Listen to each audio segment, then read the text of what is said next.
कुछ अनोखी सी।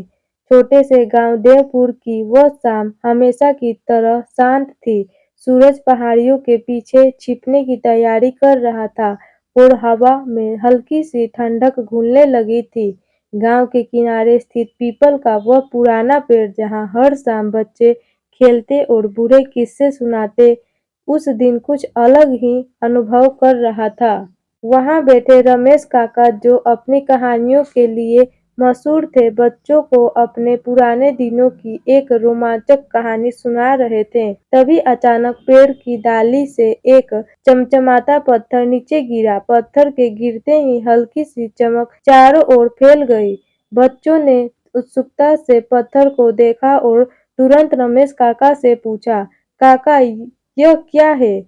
रमेश काका ने पत्थर को ध्यान से देखा और कहा, बच्चों यह कोई साधारण पत्थर नहीं लगता। इसे देखकर मुझे मेरे दादा की कहानी याद आ रही है। इससे एक ऐसे ही पत्थर था जो इंसान की अनकही बातें सुन ले सकता था। बच्चों ने इसे पर हंसते हुए कहा, काका क्या पत्थर भी बातें सुन सकता है? रमेश काका मुस्कुराए और बोले, अगर विश्वास हो तो सब कुछ मुमकिन है। इसे आजमा कर देखते हैं। वे पत्थर को उठाकर गांव की सबसे पुरानी बावड़ी के पास ले गए, जहां लोग अक्सर अपनी चिंताओं को बांटने आते थे। काका ने पत्थर को पानी के पास रखा और कहा, जिसके मन में कोई अनकही बात हो, वह यहाँ आकर इसे मन ही मन कहे, देखते हैं क्या होता है।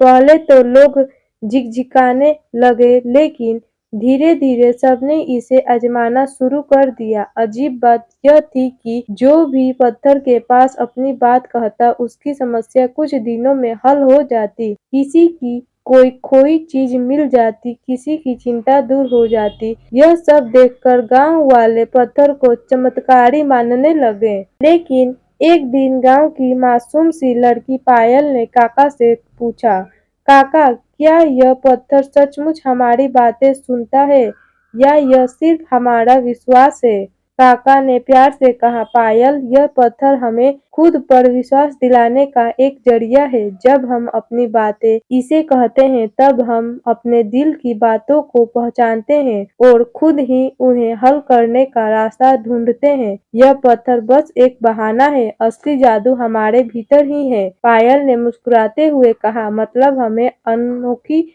है, लेकिन उनकी ताकत हमारे ही मन में छुपी है। उस दिन के बाद गांव वाले इस बात को समझ गए कि हर समस्या का हल उनके भीतर ही है। वह पत्थर आज भी वहां रखा है, पर जब गांव वाले उससे जादू की उम्मीद नहीं करते, बल्कि खुद पर विश्वास रखते हैं, और इस तरह उन अनोखी बातों ने सबको जीवन का एक बड़ा सबक सिखाया।